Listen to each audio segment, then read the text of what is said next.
It was called mankind's greatest adventure, and this was to be its stepping-off point, Pad 34 at the Kennedy Space Center in Florida.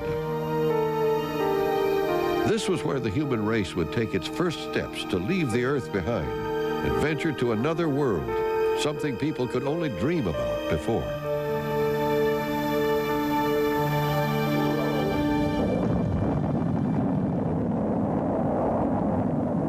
The United States had been in the manned space business for only a few years. First with the one-man Mercury back in 1961, which proved it knew how to get into space. The United States launched its second manned orbital space flight at 0745 a.m. Eastern Standard Time here today. This is Mercury Control. Right now, 6 is about 10 feet above it to the left of 7. We're just flying nose to nose. Then the country progressed to the two-man Gemini program, which proved that American astronauts knew how to rendezvous and work in space. Roger, Tim. Now the National Aeronautics and Space Administration had to prove it could pull off the technological master feat of all time, actually go to the moon. The program that was going to do that was the three-man Apollo. The prototype of the lunar spacecraft was this one, which would go down in history as Apollo 1. It was being put atop its rocket booster only 5 years after President John F. Kennedy took the country by surprise in a historic speech before Congress. I believe that this nation should commit itself to achieving the goal before this decade is out of landing a man on the moon and returning him safely to the Earth. Well, I recall listening to the speech in my car in Florida at Cape Canaveral. And as I heard him make the statement, it was May 25th, 1961, of committing to get a crew to the moon and return them safely to Earth, I turned to the gentleman sitting in the front seat with me and I said, you know, we got our work cut out for us. Referring to Kennedy's schedule to reach the moon before the end of the 60s, created, back in 1961, created a sense of excitement, but there was also a sense of, yeah, we needed to, it was a great goal, so let's see what we can do about accomplishing it in that time frame. You know, we only had 16 minutes of spaceflight experience, and that was Al Shepard's suborbital flight, and the president says, we're going to go to the moon. You know, and that was a quantum leap way over here, and we call it Apollo. The young president had inherited a war. It was called the Cold War, and the space race was a pivotal battlefield in that conflict.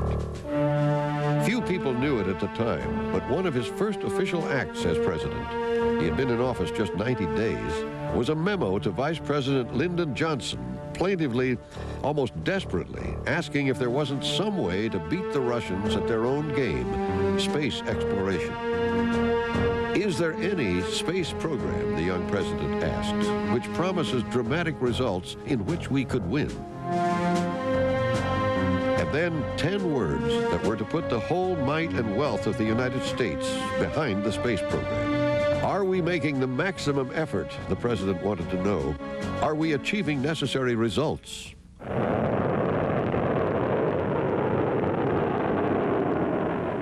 There was only one place left to beat the Russians. They had already garnered most of the space laurels.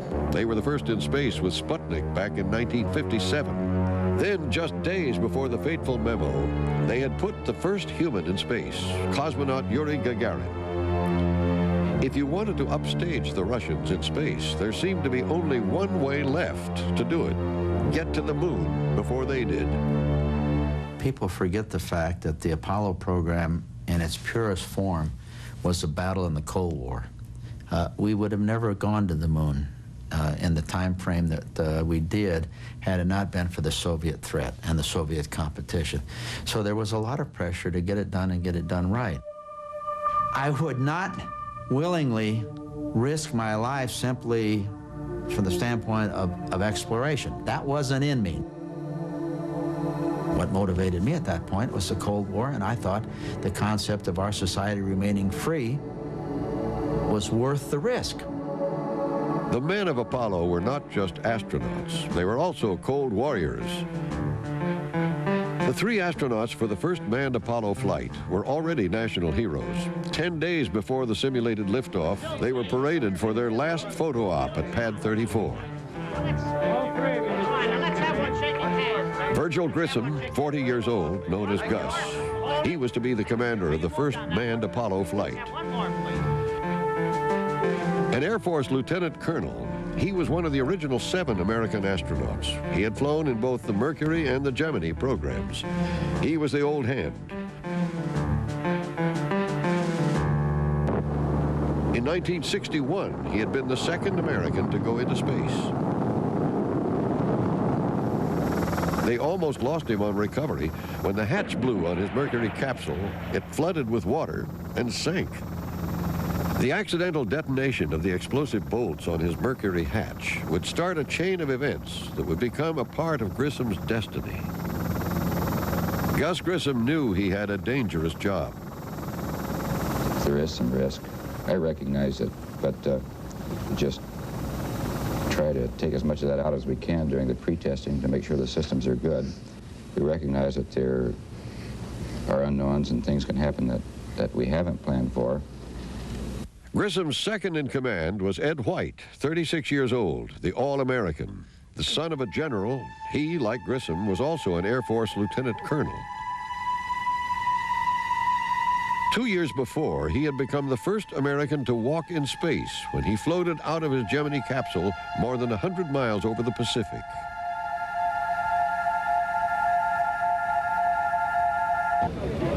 He was a national celebrity, thrust into the spotlight by a nation still excited by exploits in space. And the youngest of the group, 31-year-old Roger Chaffee, the rookie. This would be his first space flight. A Navy lieutenant commander, he had dreamed of flying in space since he was a kid. He was the one who had designed the patch for Apollo 1, long before there was any flight to be named, the flight that was never to be. The 3 Apollo astronauts knew their spacecraft better than they knew their own homes. They had been with it through its construction at the North American Aviation Plant in Downey, California. But there seemed to be bugs in it. Well, there had been a lot of problems with the spacecraft. This was the first, manned vehicle, first specimen of the spacecraft, and there were problems of not only design, but there were problems, of course, with the workmanship and so on in the spacecraft. Gus had come to me, and after he'd been with the spacecraft in California, and then when it came back to the Cape, saying, there's a lot of things wrong with this spacecraft. It's not as good as the ones which we flew earlier, the Gemini and the Mercury spacecraft. He said, this is something different about this thing. And we would say, of course it's different, Gus. It's a brand new spacecraft. But it's your responsibility to tell us and the engineers what you find specifically wrong. And things will be fixed. We're not going to launch you unless everything is perfect. Rest assured of that. But Gus and Ed and Roger had lived with that spacecraft, and they were, they were as knowledgeable as anybody in the whole world about that spacecraft. So I'm sure that they felt it was safe, or they wouldn't have gotten in it. The astronauts were more than just knowledgeable about their spacecraft. I mean, we got down and dirty in the development, design, and the testing of the spacecraft. I mean, we got our hands big time dirty in terms of working with the engineers, working with the test people, knowing the people who were designing and building, putting the users' input. Because, we were all aviators, and although we didn't have a lot of knowledge of what it was going to take to go to the moon, we probably had as much as anybody at that point in time, and we're learning more each day. By January of 1967, everyone seemed to feel that most of the bugs had been fixed in the first Apollo.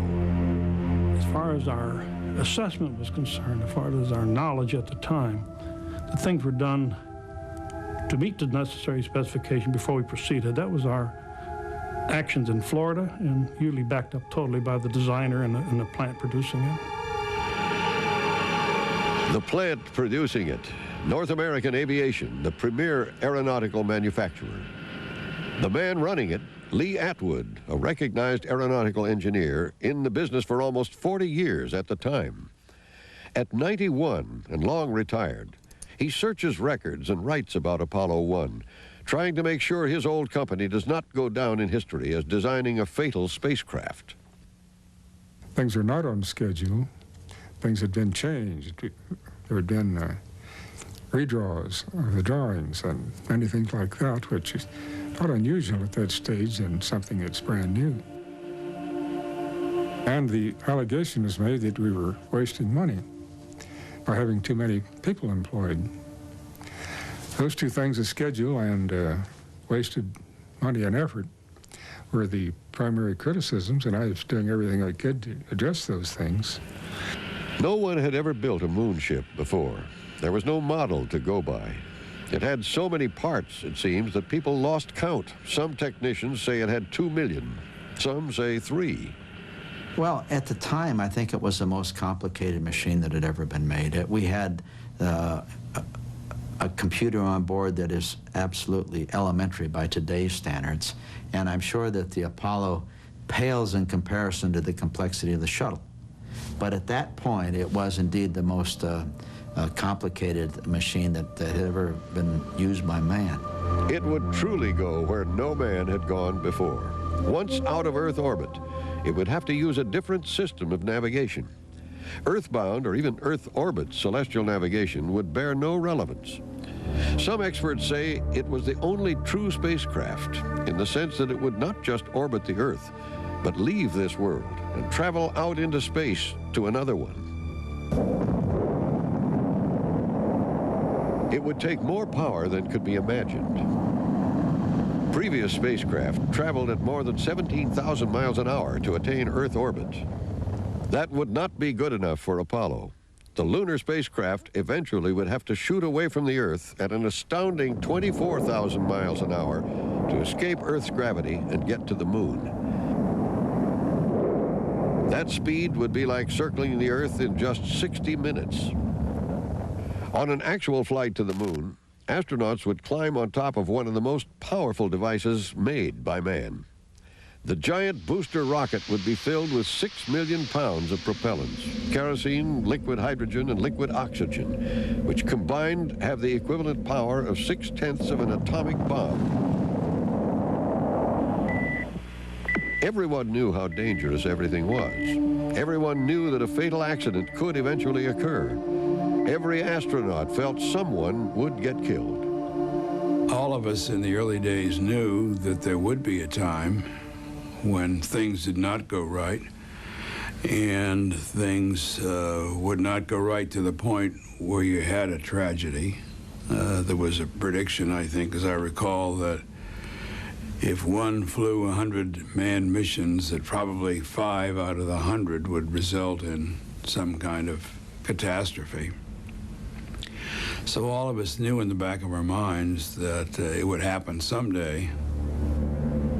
We subjugate fear to apprehension. Had a whole bunch of apprehension. But the point is, if you have fear, you're out of control, and you can't afford the luxury of being out of control. The last thing in the world you want to do is to get killed or die, but there is also something that may be more important than your life, and that's the mission. You want to get the mission done. The 3 astronauts of Apollo 1 knew the risk, but they also knew that they had a mission.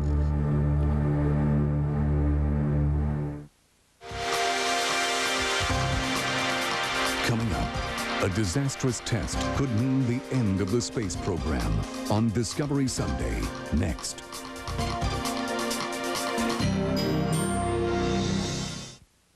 You're watching the Discovery Channel. Explore your world.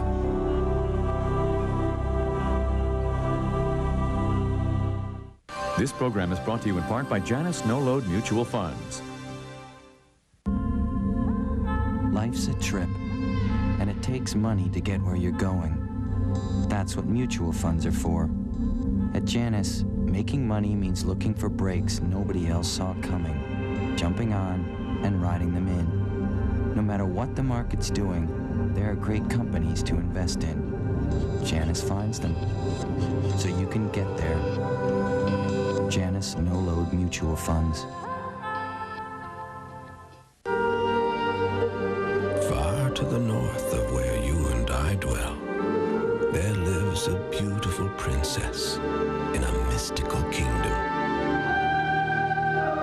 For a long time now, she's been the keeper of Alaska's many secrets. Come, and she'll whisper them to you. Princess, let her take you away. The engineers at the Pontiac Grand Am design cars for people who get a kick out of driving, complete with a powertrain built to precise aerospace tolerances. And that's kept more Grand Ams tearing along even after 11 years than any car in its class. So buy a Grand Am for a good time. Have it around for a good long time. Grand Am, built for kicks, built for keeps. Starting around 15.2. Next, it was the first of its kind, and it was supposed to win a war. What happened? Off the coast of the Carolinas, modern technology goes in search of the past. Revel beneath the waves, as Discovery Sunday continues next on the Discovery Channel. Explore. The plane goes down. The ship is sinking. Find out if you have what it takes to survive. Staying Alive on SciTrek.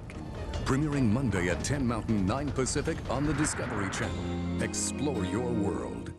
I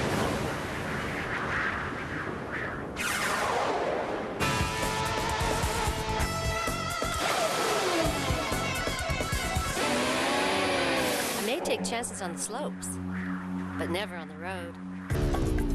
Hey, I'm not stupid. Buy or lease a new Volvo and get 2 season passes to Bear Mountain Ski Resort. Now you've got 2 more good reasons to drive a Volvo. Volvo, the official car of Bear Mountain Ski Resort. Excuse me, did you know that now Southern Californians get into Disneyland for just $26? Southern Californians get into Disneyland for only $26. It's just too good to pass up. Say, did you know that now Southern Californians get into Disneyland for just $26? Disneyland for only $26? It's just too good to pass up. To tragedy on Pad 34, Apollo 1.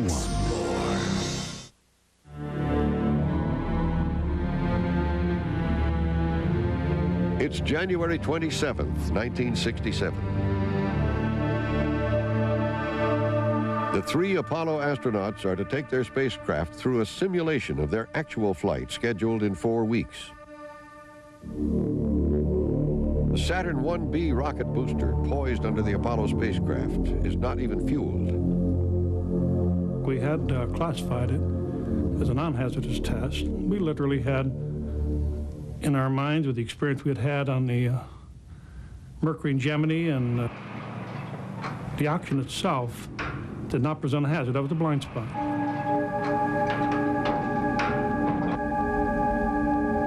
They have been breathing pure oxygen through their portable environmental suits for several hours now.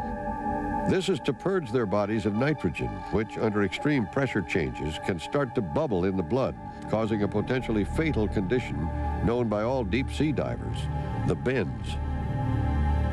The normal air we breathe is roughly 80% nitrogen and only 20% oxygen.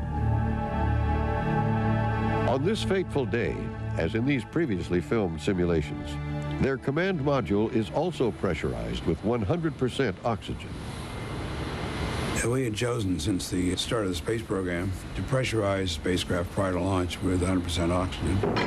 It was done primarily to create an environment where no nitrogen could get into the bloodstream of the astronaut. Fortunately, we didn't have any problems with it during the Mercury and the Gemini programs. But no one ever realized the magnitude of what we were doing and how we lucked out, really, in Mercury and Gemini. There was a sense of, well, you know, a ground test, you don't worry about that. Things can go wrong, and you can get those fixed, and you really don't get totally concerned with problems until getting close to launch day. The full rehearsal before you do the launch was essentially what this test was. They also call it plugs out, where they unplug the spacecraft from external power supplies. So it runs on its own power supply. To do that, you have to close the hatch and you pressurize it with oxygen. Now, the way we had done Mercury and Gemini was the same way we did that particular vehicle. We pressurized it with a little bit more oxygen pressure than sea level. Well, sea level pressure is roughly 15 pounds per square inch, so you put a smidgen more, like 15.2 pounds per square inch. Anything in that kind of pure oxygen will burn. You can burn steel wool in there. I'm sure we gave some thought to the fact that that was a pretty high density concentration of oxygen, and that put us in somewhat of a dangerous situation, but I don't know that anyone ever thought that we'd really confront any major danger problems or life-threatening problems until we lifted off the pad, until we were in space. The Apollo 1 test went through the entire afternoon of January 27th. There were problems all day long. The biggest one seemed to be with communications between the spacecraft and the outside world. Okay, we're ready to pick up, Chuck. About all we can do is give it a try. You copy? No, I didn't read you, Chuck, at all. You want to try the phone? How about flying? How are you going to get the moon? We can't fly between three buildings. I can't hear a thing you're saying. By early evening, pure oxygen had been soaking through everything in the spacecraft for 5.5 hours. Jess Owens, an Apollo engineer, had been at Launch Complex 34 all afternoon. When he returned to the stripped-out remnants of the booster pedestal after almost 30 years, his memories of that day came flooding back. I was on the 8th level, and I heard one of the crew members say, "Hey, there's fire in here." And all of us were just stunned. At this time, we're in a blockhouse away from the pad, cannot see the spacecraft directly, but through television cameras can see it. I was looking at the portal that was in the door of the Apollo spacecraft and saw a white, I'll call it flash. I heard the pressure vessel relief valve over on the side of the command module let go, and we knew what was happening then, overpressurization.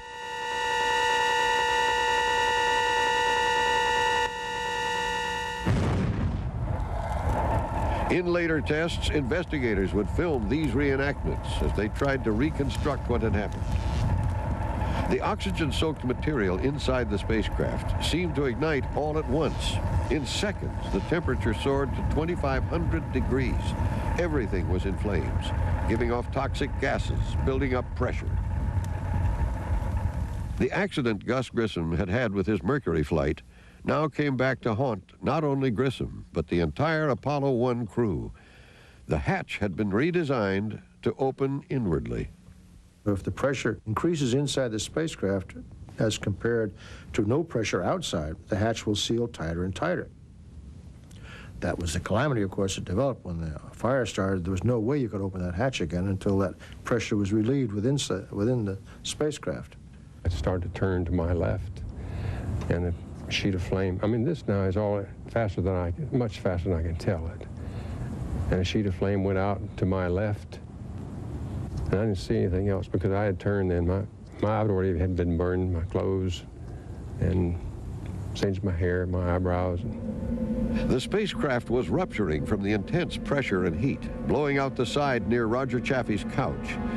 Once there was an opening, the pressure and oxygen escaped. Fresh air flooded in, the fire went out.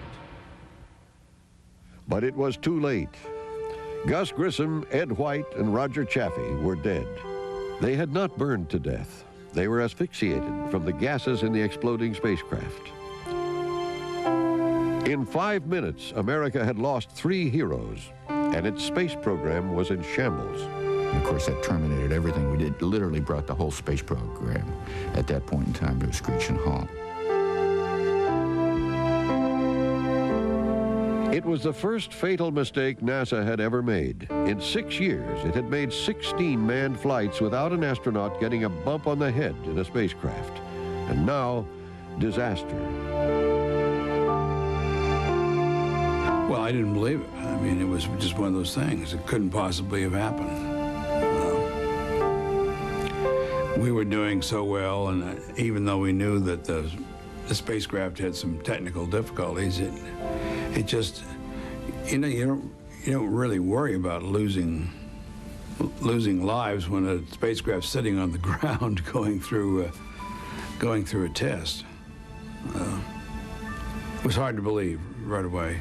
I never thought about the fact that an accident like this could happen on the ground. It was the kind of thing that I think went through our minds, that if something's going to happen, it's going to happen on a way to the moon, or it's going to happen in space, or it's going to happen when you lift off, or when when the parachutes don't open and when you come home. We were sort of prepared for those kind of things, but not prepared for fire on a pad. You can't believe the impact that this fire and these deaths had on the Cape, for instance. People got to drinking too much, taking uppers and downers, and the damn doctors were handing out, people so they could go to sleep, and then they're handing out stuff to wake them up. It was really sick. It was just proving us that we're not infallible. I mean, we just took a big hit. We just lost 3 guys, and they hadn't even had a chance to get off the pad. So we knew we were vulnerable. We weren't sure what happened. All we knew is there was a catastrophe, and these 3 guys had just been killed. And of course, I guess somewhere along the line, we all probably, underneath our grief and concern, were wondering, what does this mean for the space program? Where do we go from here? What does this mean for Apollo?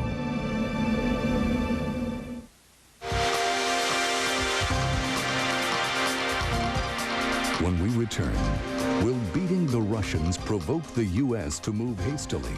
On Discovery Sunday, next.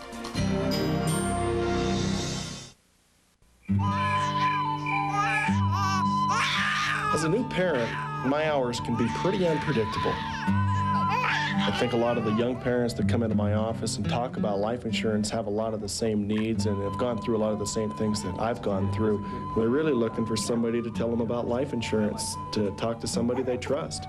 When people leave my office, I think they feel that, hey, this guy doesn't just know about life insurance, he knows about life too. State Farm is there.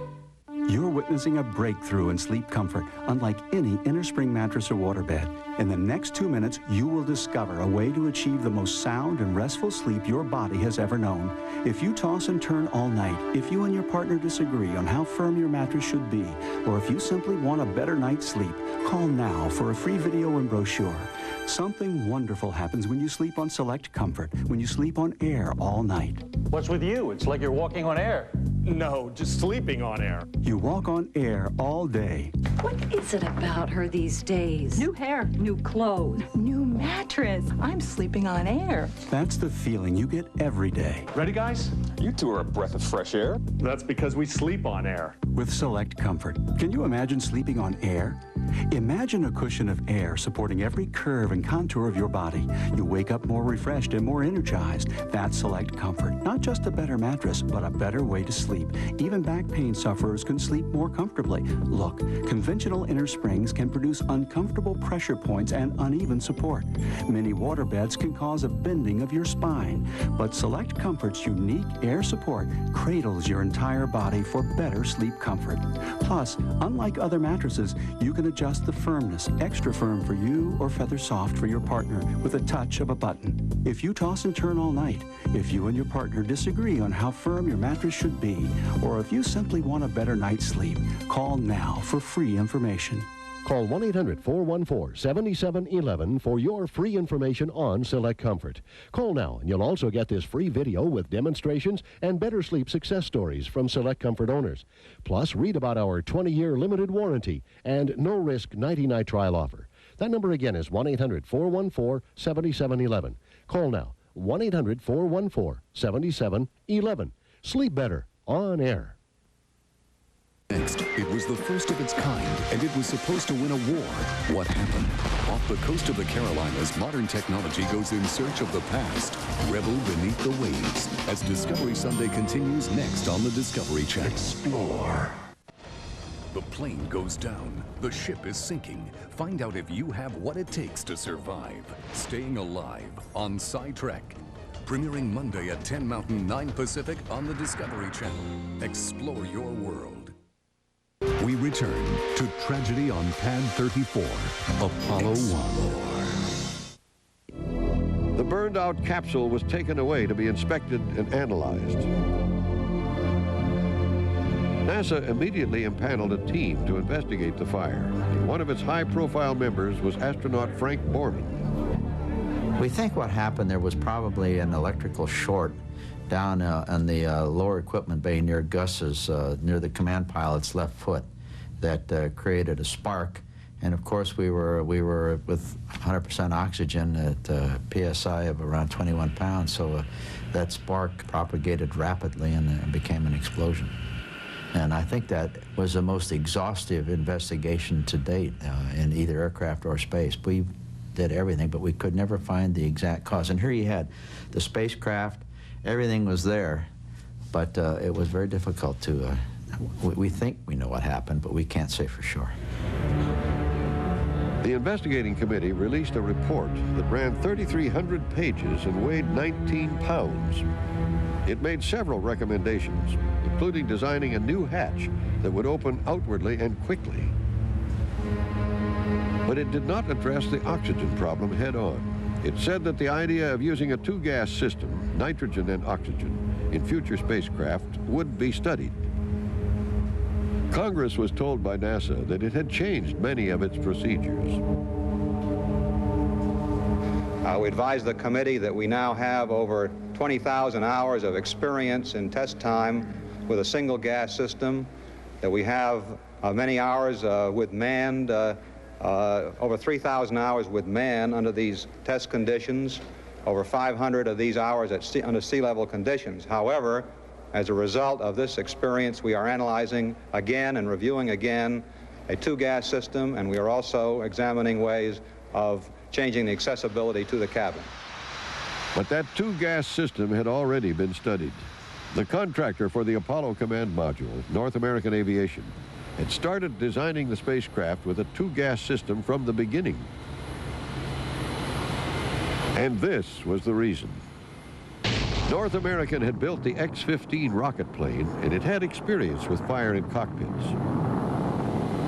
Its test pilots breathed pure oxygen through their helmets, but their cockpits in the X-15 were filled with pure nitrogen, which douses fire better than water. In this ground test, the X-15 pilot was protected by what engineers called his island of safety, including the nitrogen atmosphere.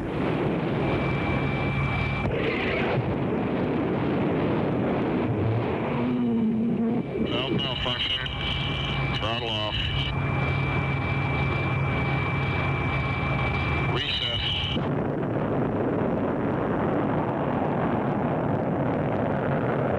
The X-15 test pilot here would walk away from this explosion and fire. Dr. Toby Friedman was North American's flight surgeon. He had argued with NASA to restudy their practice of using 100% oxygen under pressure in their spacecraft before launch. I was naturally concerned about the potential risk of flame up to and including explosivity in the Apollo mission. NASA ended further discussion in 1962 while Apollo was still in the design stage, with this memo ordering North American to delete all nitrogen provisions and to provide a cabin atmosphere of pure oxygen. And we came to a standoff from the get-go because I insisted that this trade-off be done, and they insisted that 100% oxygen be used. And this was based on their experience operationally with Mercury and Gemini. So they felt fairly confident because of the good experience in those missions. NASA had many reasons to go with one gas, as it always had in all of its spacecraft. It was cheaper to build a one-gas system. It made for less weight, and it made the engineering much simpler.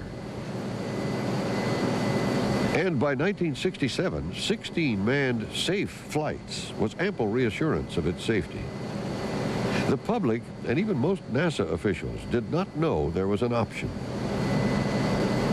The 100% option question, I only know that Gemini and Mercury, which were certainly open, common, and were in a paper, were discussed and known, and it was 100% auction. And I'm not aware there's ever any discussion of doing it any differently on Apollo until after the fires. NASA had decided it would take greater control of everything after the fire. It appointed a crack group of engineers and administrators to ride herd on future development of the Apollo spacecraft. After the investigation of the fire, I was sent out to North American to head up what we call the Tiger team, which was basically there on site to make certain that the changes that were mandated by the change board in Houston flowed through smoothly in actuality. After the hurried investigations and hearings, NASA and Congress wanted to get on with it. They still had to beat the Russians to the moon. American officials knew from intelligence sources that the Soviets were already into a long pre-launch countdown for the first flight of their moonship. It was called Soyuz. The American public may not have known the whole story, but they wanted to get on with it too. And the American public, although they may not have been aware of the details of what the Russians were doing, you've got to go back to the day that Sputnik flew and how terrified and shocked and humiliated and indeed challenged the American people were. Is, you know, what are we going to do about it? The entire world looked to this country that says, what are you guys going to do about it over there? The Russians just put up, the Soviets just put up something in space, and it's pretty mysterious, and we don't know what it means, but what is America going to do about it? I think we had the same feeling. We felt the same public opinion feeling after the Apollo 1 fire. As the Americans were wrapping up their quick investigation of Apollo 1, Soyuz 1 was being readied for liftoff from the Soviet Space Center at Baikonur. In early spring of 1967, it seemed that once again, the Soviets were poised to beat the Americans in space.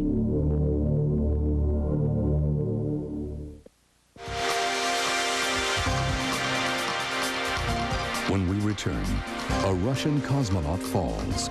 The U.S. seizes the edge in the space race on Discovery Sunday, next.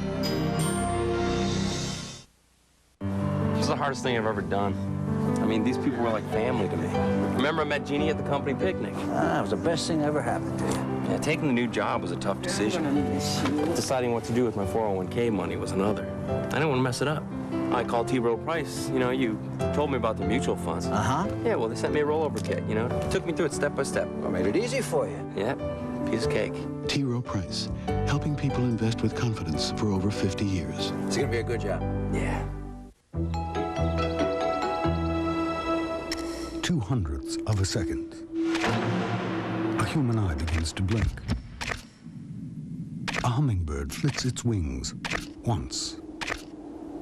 And a sensor in a door frame tells an airbag in a seat to deploy.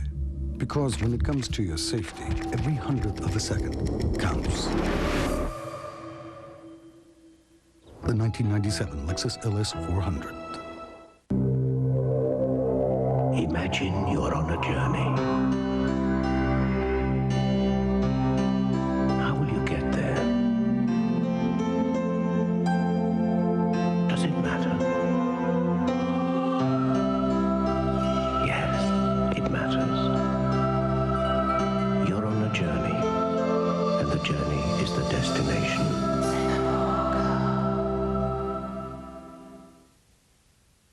When you pick out new glasses, that's a big decision, but I can make sure you end up happy. You look great. Customers are very comfortable knowing that they have a guarantee at Lens Crafters. Hi, really wanted to bring these back. If you end up having second thoughts about your new glasses, you can always come back. No problem. I can replace them, or I can refund your money. At Lens Crafters, no hassles. We'll do whatever it takes to make you happy. Oh, they look great. It's not just a guarantee, it's a promise. Lens Crafters, helping people see better, 1 hour at a time. Tomorrow on Wild Discovery. Wild. Bigger, tougher, faster than any player you've ever seen. Aggressive football mascots. As Wild Discovery continues tomorrow at 9 Mountain, 8 Pacific on the Discovery Channel. Explore. Next, investigate the historic tragedy of Apollo 1. Then explore what might have been the Civil War's largest casualty on Discovery Sunday. Then go behind bars as a young offender on Justice Files. Coming up on the Discovery Channel. Steve, I thought we were going to get some big equipment in here. Al, we have really big equipment in here. We just don't have any operators today. What do you mean? Well, not everybody can operate this equipment. Hey, you guys, where do you want this dirt? Steve, Holly's driving that. Barwick Automotive Group is getting bigger for you. Steve, I thought you said these were hard to operate. Al, I don't know, but what I know is that nobody will make you a better deal than Barwick. Hey, what are you doing? And I mean nobody. Remarkably enough, the same engine that's used at the Indy 500 powers the all-new Infiniti Q45 luxury performance sedan. And if the new Q45's engine can compete on the track, imagine what it can do for your commute.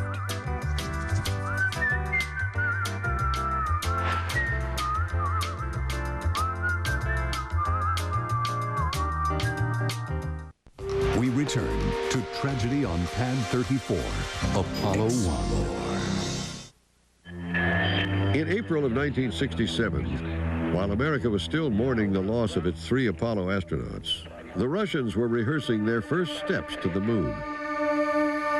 But fate was about to step in. Veteran cosmonaut Vladimir Komarov was to be a pivotal figure in their moon program. He was a national hero, having been one of the pioneer cosmonauts. He had been ceremoniously decorated in Red Square for his space exploits.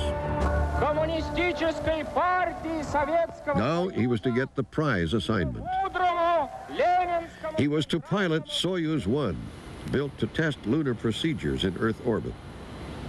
What Komarov learned on his flight would be used to get a Russian to the moon. On April 23, 1967, 86 days after the Apollo 1 fire, Soyuz 1 was launched from Baikonur, the secret Soviet space complex. The Russians did a lot of things differently from the Americans. First, they used a nitrogen-oxygen mix for their atmosphere inside the Soyuz capsules. And instead of batteries for power, like the Americans used, they deployed solar panels once in orbit, relying on energy from the sun to power their craft. That was the Russians' mistake. On Soyuz 1, the panels did not deploy properly. Komarov lost power and tumbled through space. On his re-entry, his Soyuz 1 plunged to the ground, killing him instantly.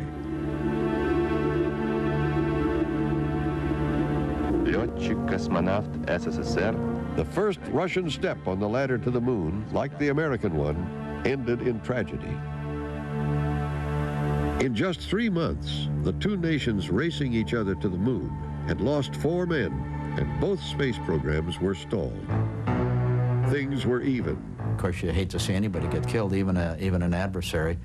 But you know, be honest with you. You're sitting there thinking, well, they're having problems too. Maybe they're not. Maybe this will set them back a little bit. I hope so.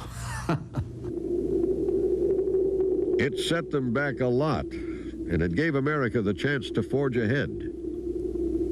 We were on a fast track. The president said we're going to get to the moon by the end of the decade. This was 1967. We had 3 years, 67, 68, 69 to get to the moon. We hadn't even flown an Apollo spaceship yet. We were sort of overcome with constant schedules. We got to get there. The spacecraft was too heavy, and we didn't have enough time. We were pushing. The main push was in overhauling the Apollo spacecraft. There was a whole slug of changes that were made, not simply to improve the safety, but to improve the vehicle. All of these things were waiting out here, and under the umbrella of the fire, they got put into what we call the Block 2 spacecraft, which was an improved version of the one that burned. NASA poured almost $500 million into redesigning the Apollo spacecraft, including a new hatch that could be opened in 3 seconds. The changes that were made subsequent to the fire were very, very significant. We changed the hatch so that there could be easier emergency egress in the event of another problem like that. We changed the environmental control system. We changed the whole interior of the spacecraft with some newly manufactured paint and fabrics that would not burn, even in 100% oxygen. It was a vastly different and much improved spacecraft. Of all the changes made, probably the most important was in the command module's atmosphere. NASA finally developed a two-gas system of nitrogen and oxygen for the spacecraft, at least for use when it was under pressure on the ground. So you breathe pure oxygen before you launch, you breathe pure oxygen during the launch, and you breathe oxygen, pure oxygen during the flight. We changed that, obviously, after the fire and went to a nitrogen atmosphere of 80%, 20% oxygen. And as we went into orbit, we replenished the leaking gases that leak out very, very slowly, but they do leak out, with pure oxygen. So after about, well, maybe 10 hours in orbit, you were back in pure oxygen. But interestingly enough, if I put my fingers like this as a candle flame, notice there's a convection current that causes that to go up to former point. There's no convection in weightlessness, so the flame just sits there randomly and doesn't get gas to support itself, it burns out.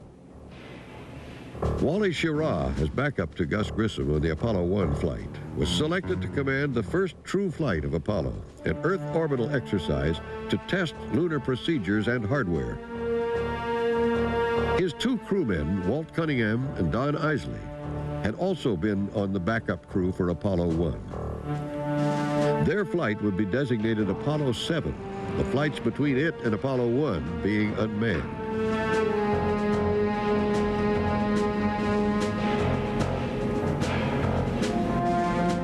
On October 11th, 1968, 1 year and 9 months after the fire on Pad 34, 3 astronauts were back up there being sealed into an Apollo capsule. Gunther Wendt was in charge of what they called the closeout crew, the men who buttoned up the spacecraft. We had to go through a large number of tests to verify that, yes, we have corrected all the problems we had on Apollo 1. Now, Apollo 7 actually carried a large burden with it, because most people involved realized if we have a problem with Apollo 7, that the whole Apollo program may be canceled. Super, Tom.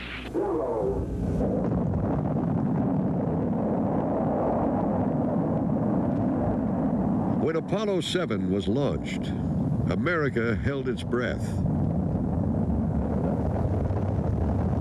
This time, everything worked perfectly. Apollo 7 cruised for a letter-perfect 11-day flight.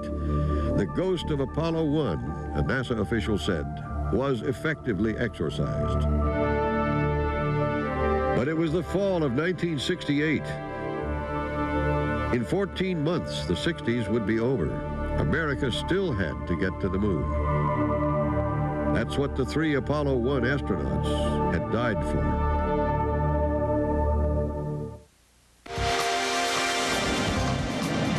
When we return, the Apollo 1 calamity makes a monumental step for mankind a reality on Discovery Sunday, next.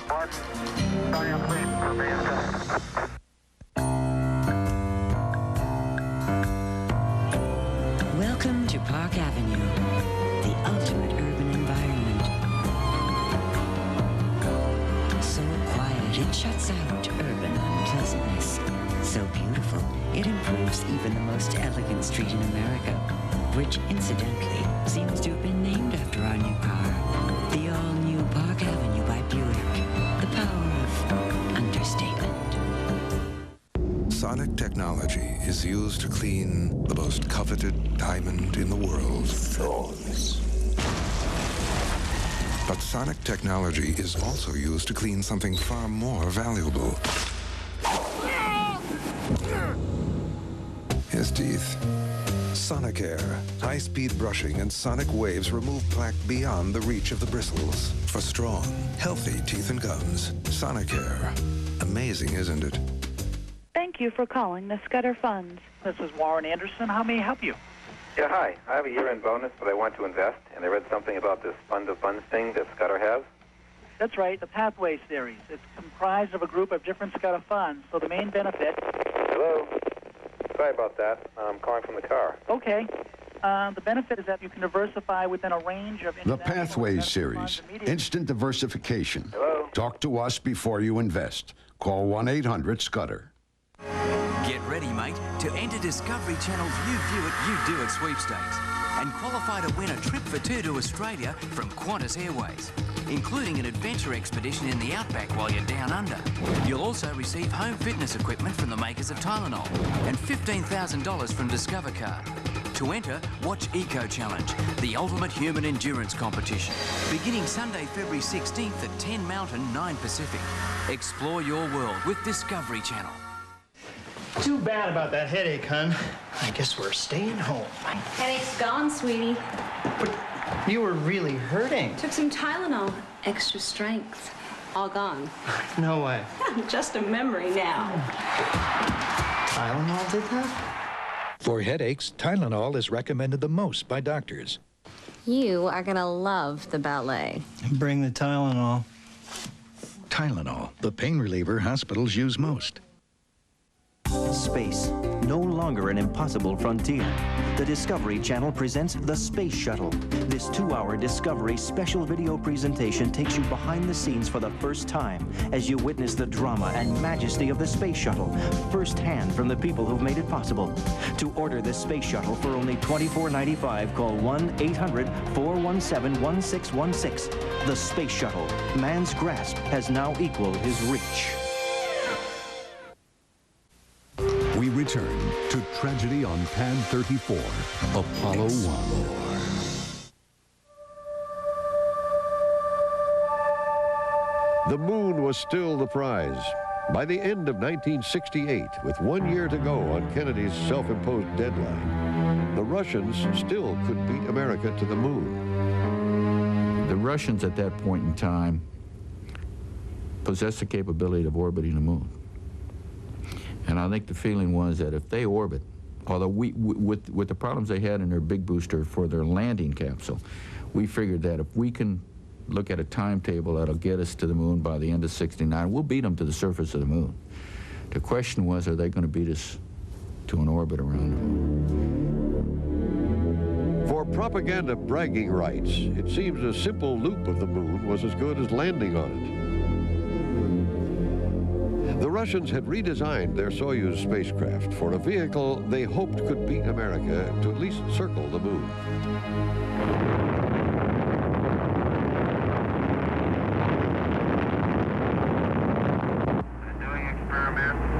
The next Apollo flight was to be commanded by Frank Borman, with Jim Lovell and Bill Anders on his crew. What have you thought most about? It was to be another Earth orbital flight with more tests. But NASA decided to leapfrog the schedule and scramble Apollo 8 to go not into Earth orbit, but lunar orbit. America was not yet prepared to land on the moon, but it was certainly ready to go there. We were told about it in August and asked what we thought about it. And there was great hope to get it done before the end of the year because the CIA had picked up the information that the Soviets were going to try to circumnavigate the moon before the end of the year in one of their spacecraft. And it turns out, subsequent to the end of the Cold War, that's exactly what they were trying to do.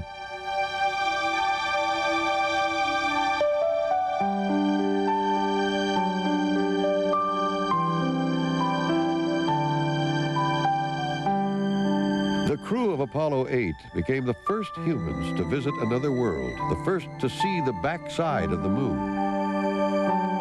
And on Christmas Eve, 1968, Frank Borman moved the planet Earth by reading from the book of Genesis. In the beginning, God created created the heaven and the earth.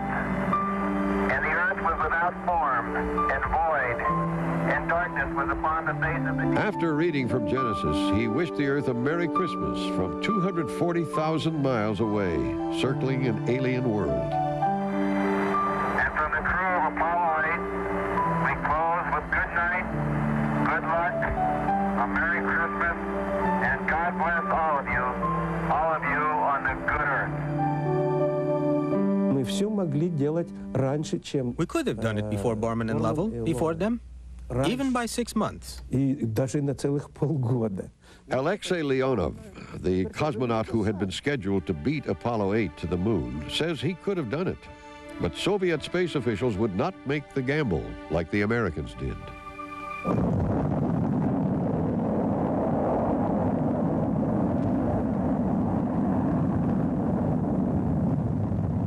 Seven months after Apollo 8, in July 1969, the flight designated Apollo 11 was launched to the moon, with Neil Armstrong, Buzz Aldrin, and Michael Collins aboard.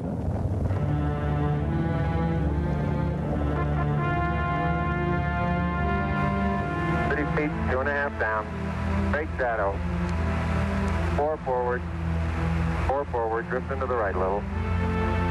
Contact light. Okay, engine stop. Listen, Tranquility Base here. The Eagle has landed. Roger, Tranquility. We copy you on the ground. I'm going to step off the limb now.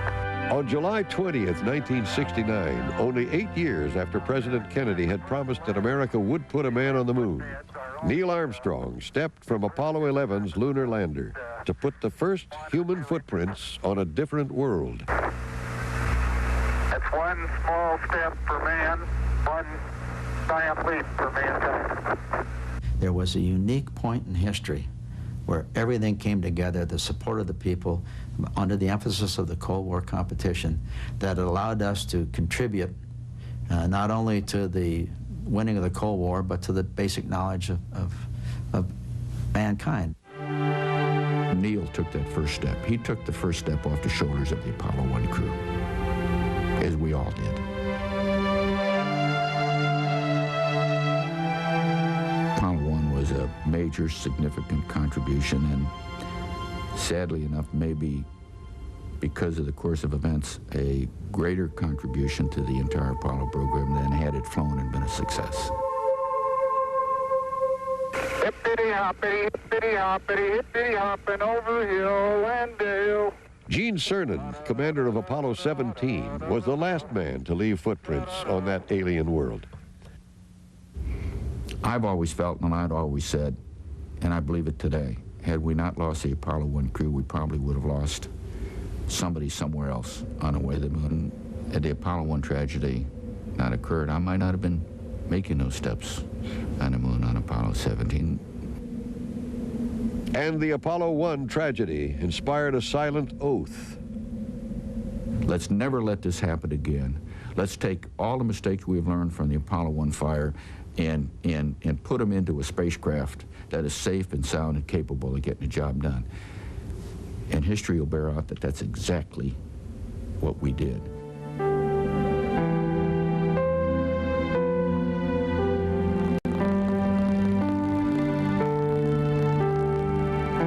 If you go back to Pad 34 today, you will see a desolate reminder of the Apollo 1 sacrifice. Abandon in place is stenciled on what's left of it. Government lingo for do not move it or restore it. Leave it right here as it is. If you go at the right time on the right days, you can walk under the booster pedestal and look up through the blast pit where Apollo 1 sat, and you'll see a foreign world drift directly through the opening. The moon. It comes by regularly, as if looking for those first 3 Apollo astronauts who never made it. Coming up, as Discovery Sunday continues. A technological wonder and the first of its kind. It was supposed to save the South. It was supposed to win a war. But how did this secret weapon become an underwater coffin, more deadly to its crew than the enemy? And why was it missing in action? Off the coast of the Carolinas, go in search of the SS Hunley. Rebel Beneath the Waves is next, as Discovery Sunday continues on the Discovery Channel.